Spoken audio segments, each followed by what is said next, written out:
तो ये नया रास्ता है जो चुमुर से होकर निकलता है और ज़बरदस्त रास्ता है। इस पे गलती भी हो सकती है अगर आप ओवर स्पीडिंग कर रहे हो तो। सो बी वेरी वेरी सेफ। जो इस साइड में ये जो पोल्स लगे हुए हैं पक्का इसी वजह से लगे हुए हैं कि कुछ ना कुछ कांड ज़रूर इधर हुए होंगे या फिर उनको प्रिवेंट करने के लिए। तो मैं इस टाइम पे जा रहा हूँ एक बहुत ही सुंदर जगह पे। वहाँ पे सिग्नल्स तो नहीं होंगे बट यू नो किसको चाहिए सिग्नल्स जब ज़बरदस्त सुंदर जगह पे एक रात बिताने का मौका मिले।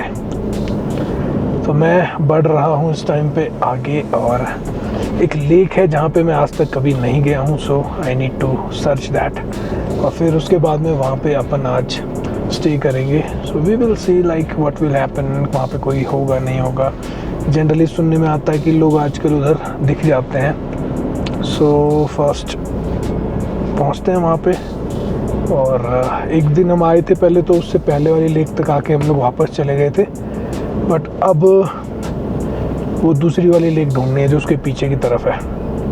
तो पहुँचते हैं फटाफट से। Beautiful road but risky over 80 kmph क्योंकि कई जगह पे ऐसे टर्न्स हैं या फिर कोई गाड़ी आ जाती है तो you will not be able to stop your vehicle और फिर बम्प्स भी काफ़ी सारे हैं इसके अंदर।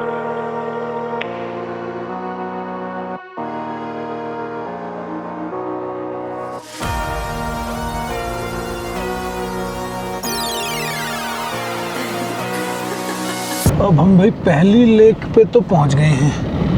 अब हमें रास्ता ढूंढना पड़ेगा कि किधर से जाना है।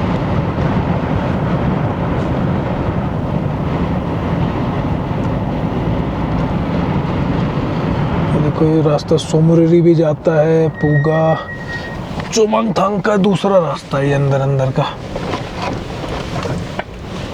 अब हमने दूसरी लेक ढूंढनी है।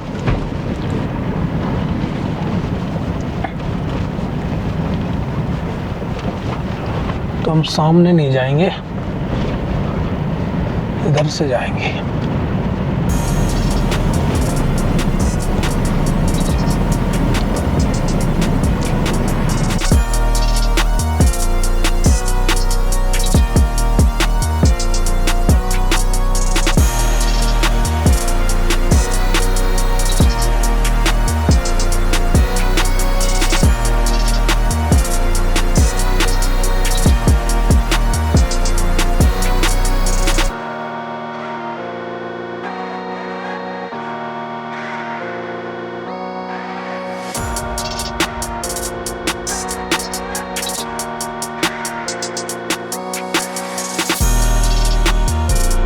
हम लोग लेक पे तो पहुंच गए हैं, दूर दूर तक कुछ है नहीं इधर और ये सामने ये लेक है। तो यहाँ पे नीचे देखने से साफ पता लग रहा है कि अभी ये जो लेक्स हैं इनमें पानी बहुत कम है बिकॉज़ बर्फ़ पिघल चुकी है। जब ये चारों तरफ के पहाड़ों पे बर्फ़ गिरेगी तो यहाँ तक पानी होगा यहाँ पे। और पीछे जो कंस्ट्रक्शन वगैरह चल रहा था उसका भी रीज़न यही था कि जो ट्रिब्यूटरीज़ हैं जो ऊपर से पहाड़ों पे से पानी आएगा उनको लेक्स में जाने देने का रास्ता देना। तो अब एक बार ज़रा लेक के पास चलते हैं। कुछ बर्ड्स भी दिखाई दे रहे हैं और यहाँ पे ज़मीन थोड़ी सी ऑलरेडी सॉफ्ट है। तो जो ये फ्लैग्स लगे हुए हैं इन फ्लैग्स का ये मतलब भी हो सकता है कि इसके पीछे रहा जाए, आगे दलदल है। This could be the reason. चलो जी, लेट्स हैव अ लुक।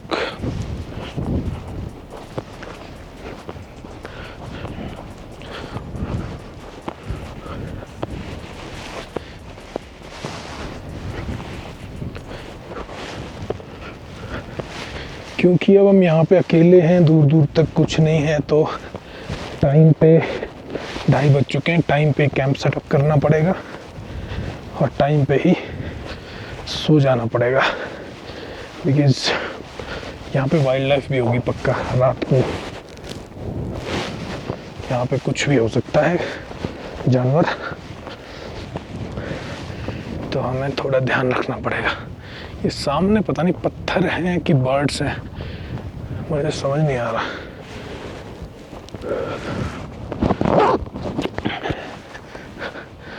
तो लेक के काफ़ी पास आ गए, यहाँ तक सब ठीक है किसी तरह की कोई दिक्कत है नहीं, धंसने वसने की भी। थोड़ा धंस रहा है पैर मेरा जब मैं चल रहा हूँ यहाँ पे, तो नीचे ज़मीन गीली है, दैट मीन्स यस। ये देखो ये पैचेस दिख रहे हैं, तो ऊपर से सूखी पर नीचे से गीली। ओ ये तो बर्ड्स ही हैं यार, वाह। लंबे कैमरे वाला लेंस लाना पड़ेगा, सॉरी लंबे लेंस वाला कैमरा लाना पड़ेगा, so that we can click some photographs. अब इन बर्ड्स को मैं बहुत अच्छी तरह से तो नहीं पहचान पा रहा हूँ। ये देखो उड़ भी गए। पता नहीं इस पानी में खाते क्या होंगे यार, ये मुझे भी समझ में नहीं आता, बिकॉज फिश तो कोई होगी नहीं इसके अंदर। तो गाड़ी काफ़ी दूर खड़ी है अपनी। अब एक तरह से ना ये कोल्ड डेजर्ट के ओएसिस हैं ये जो दिखाई दे रहे हैं। ओएसिस क्या होते हैं, मतलब कोई ऐसी जगह जहाँ पे एकदम से आपको पानी दिखाई दे या फिर हरियाली दिखाई दे, ऐसा। तो ये भी क्योंकि पहाड़ों के बीच में एक कोई जगह है जहाँ पे पानी इकट्ठा हो सकता है, तो वहाँ पे ऐसी ऐसी लेक्स बनती हैं पहाड़ों में। बहुत ही सुंदर लेक है। तो 2 लेक्स हैं, पीछे रायुल लेक थी, इसका भी नाम कुछ था तो सही मैप में। सही है, यहाँ गाड़ी ना लाने में भलाई है, बिकॉज आई कैन फील कि ज़मीन में थोड़ा सा धंसने का फील हो रहा है पैरों को। और ये देखो कितनी स्पीड से ये लेक पीछे गई है। उस दिन मैं उसको भी मॉनिटर कर रहा था, तो इन्हीं लेक्स के अंदर से वो पानी उठता है जो फिर बर्फ़ बन के गिरता है पीक्स पे। ये देखो कितना स्पीड से पीछे गई हुई है लेक। ये 1-2 दिन पहले तक यहाँ तक पानी था, और सिकुड़ेगी मतलब अभी ये थोड़े दिन, जब तक सर्दियाँ की नई बर्फ़ ना आ जाए। 15,500 फीट हाइट है इस टाइम पे, ठीक ठाक हाइट है। चलते टाइम पता लग रहा है heart beat is 119 right now.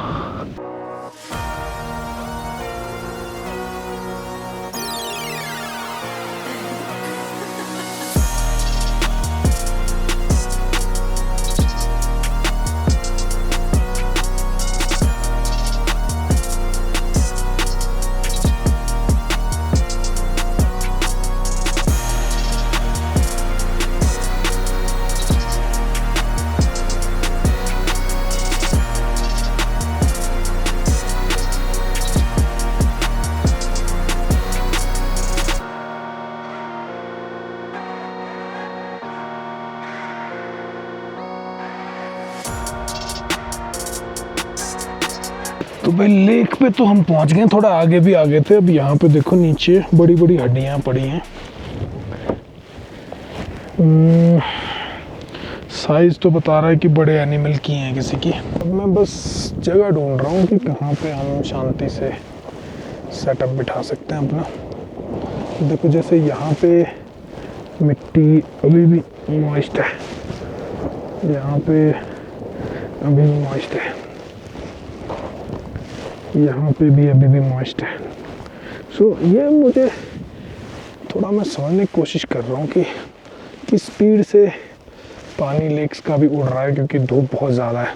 यहाँ पे वुल्फ एंड फॉक्सेस का तो हो सकता है, कोई बहुत बड़ी बात नहीं। तो हमें अंधेरा होने से पहले कैंप लगा लेना है, because we don't have anybody with अस।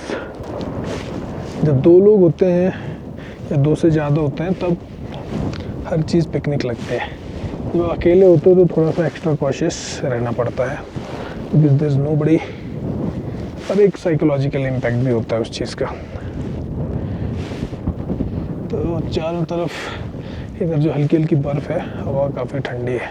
दिन में 3 बजने वाले हैं, तो यहाँ पे क्योंकि हवा ज़्यादा है तो मैं ऑनिंग वगैरह तो नहीं खोलने वाला, क्योंकि कोई ऐसा ख़ास पर्पस भी नहीं है ऑनिंग खोलने का। और ये जो कलर्स हमें दिखाई दे रहे हैं ना, these colours in the lakes are visible जब आप देखते हो अगेंस्ट द सन, इनको अगेंस्ट द सन देखोगे तभी ये विजिबिलिटी आएगी कलर की। पानी बहुत साफ है, बिल्कुल अंदर का दिखाई दे रहा है जैसा पेंगोंग लेक का होता है। इतने सारे जो हैं ये तो कोई बकरियों का झुंड गया है उसके हैं। उसके साथ में कुछ पैर हैं जो वो इनके जो शेपर्ड डॉग्स होते हैं उनके हैं, और फिर कुछ फॉक्स और भेड़ियों के होंगे। तो ऐसा है मामला। तो भाई मैंने तो 1 घंटे की 1.5 घंटे की झपकी भी ले ली था। अब छाया लंबी होने लगी है, so we need to prepare. जब रात को स्टार गेजिंग का टाइम होगा तब तक हमें तैयार होना है रेस्ट वेस्ट लेके। तो अभी हम क्या कर सकते हैं, we can prepare our camp और उसके बाद में सो लेते हैं थोड़ी देर।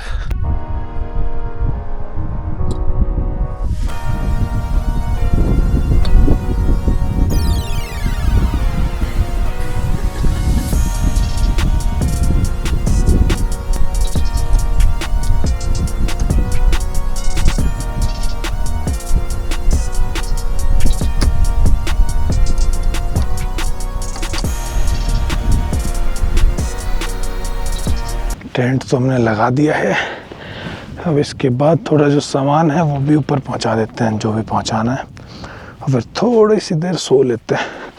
यहाँ पे कुछ ये बतखें हैं छोटी छोटी, कुछ तो उड़ गई हैं शायद, एक आधी बची है तैर रही है इसमें। और जैसे जैसे सनसेट की तरफ जा रहा है लेक ब्लू होते जा रही है।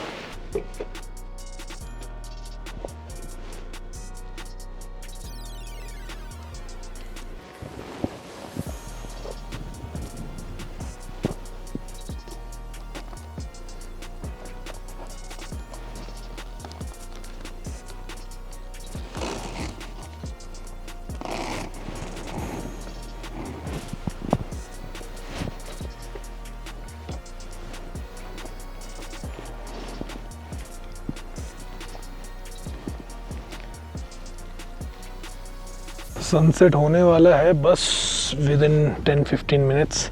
अभी तो कुछ दिखाई भी नहीं देगा, सनसेट के बाद थोड़ी देर कुछ दिखाई देगा। और खाना वाना हमें बनाना नहीं आता, तो what we are doing is dry fruits.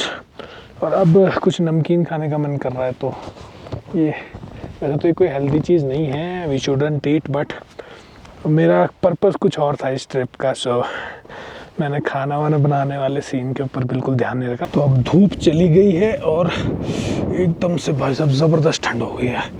I feel ज़्यादा भी नहीं तो 1-2 डिग्री सेल्सियस से ऊपर टेम्परेचर नहीं है इस टाइम पे। बहुत ठंड है, रात बहुत ठंडी होने वाली है यहाँ पे, क्योंकि हम एक तो लेक के पास हैं और उसके साथ में फिर पहाड़ों पे उधर बर्फ़ भी है और हाइट भी काफ़ी ज़्यादा है। चलो ऊपर चलते हैं, जब तक तारे नहीं निकलते तब तक तो बाहर खड़ा होकर फ़ायदा ही क्या है। So let's go inside and rest. भैया जी अभी तो 5:30-6 बजे हैं। हवा ने तो तूफान मचा रखा है और ठंड अच्छी खासी ऑलरेडी है। मुझे लग रहा है रात यहाँ पे जाएगी ज़्यादा नहीं तो -5-7। बाकी मेन चीज़ जो है वो है अभी हवा। एक चीज़ है जो हमने सोल्यूशन कर दिया है जिस चीज़ का, वो ये है कि जो कंडेंसेशन बिल्डअप होती थी विदाउट थर्मल लेयर, वो कंडेंसेशन तो ख़त्म ही हो गया है। उसके साथ में भी सेकंड लेवल आप देख रहे होगे, वहाँ पे एक पाइप है मेरे पैरों के पास। सो कंडेंसेशन तो किल हो ही गई, उसके साथ में वी कैन मैनेज जो भी टेम्परेचर हमने अपने टेंट के अंदर मेंटेन करना है। तो मैं जनरली 20-22 डिग्री टेम्परेचर मेंटेन करता हूँ टेंट के अंदर, जो कि सही है। इन केस आपको बाहर भी निकलना रहे तो रिस्क नहीं है, बिकॉज टेम्परेचर डिफरेंस जितना ज़्यादा होगा उतना ज़्यादा आपको फिर ठंडी हवा से रिस्क होगा। तो देख लो यार हम कहाँ पे लेटे हैं, कितना कंफर्टेबल लेटे हैं, और रात काटनी है हमें इधर कम से कम 12 घंटे। तो हम हैं इधर 12 सुबह के 6 बजे तक, और उसके बाद निकलते निकलते हम श्योर 11-12 बज जाएंगे हमें यहाँ से। तो मेरा जो प्लान है वो है कि मैं यहाँ पे कुछ अच्छे एस्ट्रो शॉट्स लूँ। अब बाकी देख के पता लगेगा भाई कैसे शॉट लिए जाएंगे, क्योंकि ठंड यहाँ बहुत ज़्यादा है इस टाइम पे। 10:35 भाई, मैं बहुत ज़्यादा सोल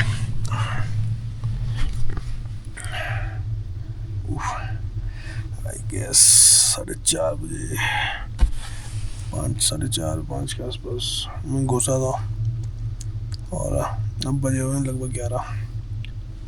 अब क्या चल रहा है, ये चल रहा है कि भैया वहाँ के झोंके आ रहे हैं, और हमारे टेंट का टेम्परेचर है इस टाइम पे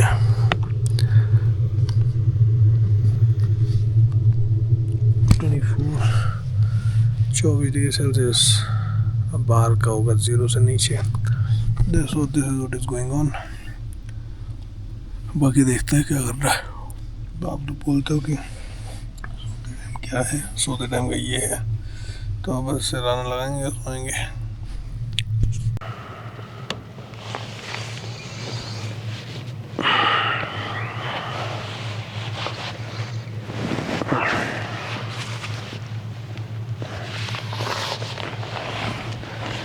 भाई सुबह के बज गए हैं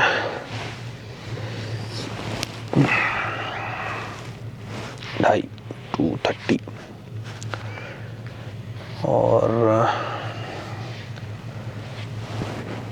ठंड तो क्रेजी है। अभी मैं तो आज एक्चुअली अब तो ओढ़ा भी नहीं है कुछ। The temperature is really good inside the tent, but मुद्दा क्या है कि दिस इज द टाइम जब तारे वारे बहुत क्लियर दिखाई देते हैं।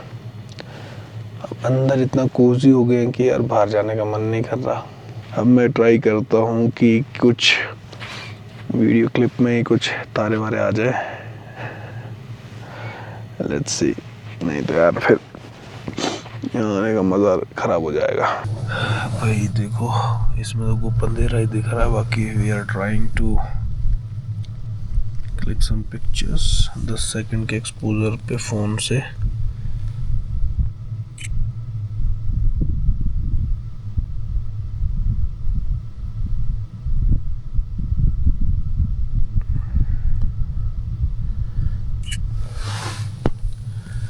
ये देखो, ये तो फ़ोन से आ रहा है भाई ऐसा। अब ट्राई करते हैं कैमरा से।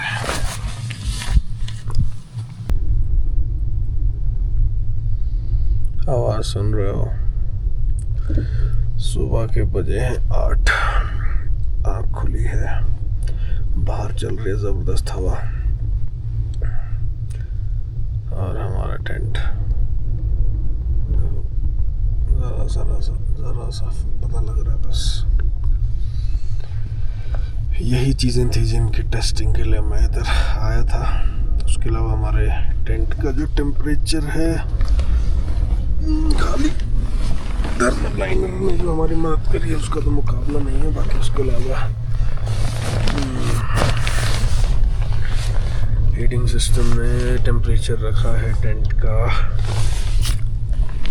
अराउंड 24 डिग्री सेल्सियस, जो कि सुपर कंफर्टेबल है। इससे ज़्यादा करना नहीं चाहिए, क्योंकि थर्मल लाइनर लगाए फिर आप परेशान हो जाओगे। अगर थर्मल लाइनर ना होता तो हो सकता था कि इसको बहुत हार्ड ट्राई करना पड़ता है, फिर फुल स्पीड पे चलना पड़ता। अभी we are running it around 20 to 30% load, कि उसी में हमें गर्मी लग रही थी। सुबह के 5 बजे तक तो मैंने कुछ ओढ़ा भी नहीं था, like I was just lying around in single this layer. तो सही है कुल मिला के। बाहर रोशनी आ गई होगी, रोशनी मतलब धूप आ गई होगी।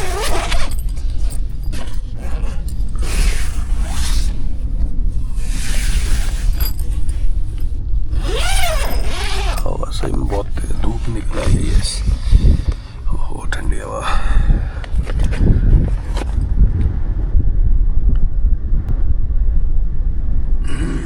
हवा का तो है इधर सिस्टम।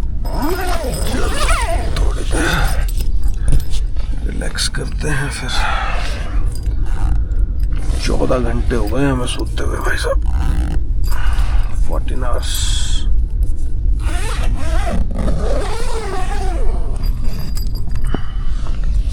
मैंने एक सिंपल सा रूल बना रखा है, go inside around sunset, come out around sunrise. Sunrise तो पहले हो जाता है, फिर भी थोड़ा लेट ही उठते हो आप। उसके अलावा अंदर एक बार लाइट जल जाते हैं तो फिर तो पता ही नहीं लगता रात है दिन है क्या है, और अंदर की लाइट बाहर ज़रा सी भी पेनिट्रेट नहीं होती है। That is very very important when you are camping. ये पानी का स्टोरेज है अपना, रात के लिए ड्राई फ्रूट्स वगैरह रखे थे, खाया हुआ तो मैं कुछ खाना नहीं चाह रहा ज़्यादा कई दिन तक। कैमरा भी चार्ज करके रखा था कि कुछ फ़ोटो वोटो खींचेंगे। फिर यार ठंड इतनी थी, सुबह 2 बजे एक बार आँख खोली थी, 5 बजे खोली थी, तो कौन पैक होके बाहर निकले। अब तो ऊपर से 1-2 फ़ोटो की ट्राई करी थी। तो ये है जी आज की कहानी बीवर रेट। वैसे चिलिंग लेक बोलते हैं, बट ये 2 लेक्स हैं, रायुल लेक एंड चिलिंग लेक, तो इनको अब क्युनसो लेक बोलने लगे हैं। तो उसकी खूबसूरती देखनी थी, उसके अलावा कोल्ड वेदर टेस्ट करना था एक हाई स्पीड विंड्स में। ठीक है, मतलब going well, really comfortable. I was not thinking कि इतना कंफर्टेबल रहेगा। 15,400 है, 15,400 फीट। And let's check.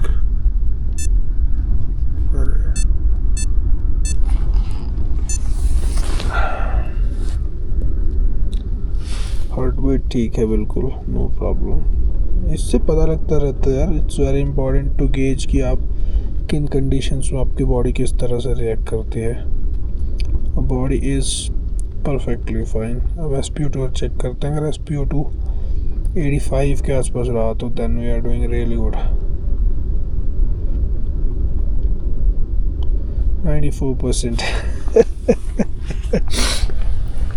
इसका मतलब क्या है कि the body adapted really well.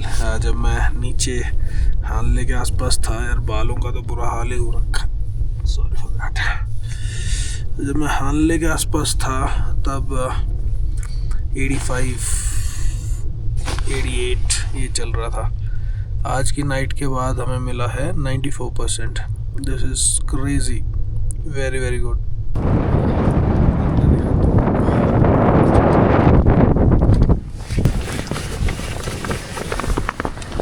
ये देखो, पता भी नहीं लग रहा है कि बाहर हवा चल रही है।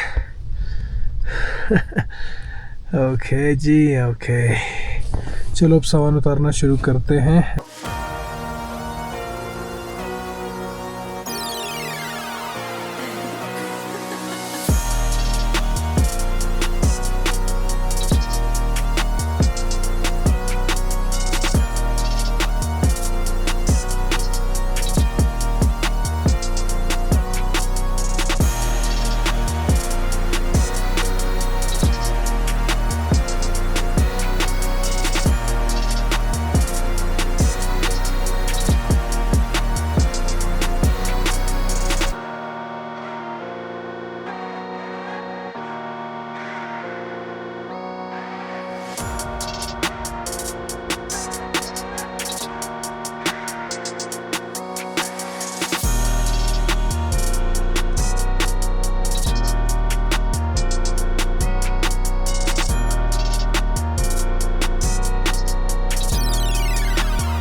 अब हम चल दिए हैं वापस।